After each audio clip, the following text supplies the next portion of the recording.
Lakini niseme kwa nini nasemea amani? Nasemea amani kwa sababu jitihada tunazozifanya za kujenga nchi yetu, jitihada tunazozifanya za kujenga uchumi wetu, underlining condition ni amani, maelewano na mshikamano.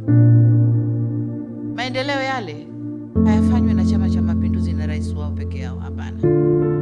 Maendeleo yale yanafanywa na kila Mtanzania. Tulipoamua kwenda kujenga shule ili watoto wetu Januari wote waingie pamoja, hatukuchagua contractors wala hatukumwambia contractor lete uko na chama gani.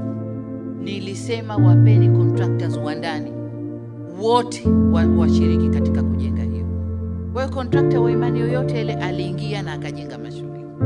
Tunaendelea na ujenzi wa hospitali, ni hivyo hivyo. Tunaendelea maeneo mengine, ni hivyo hivyo.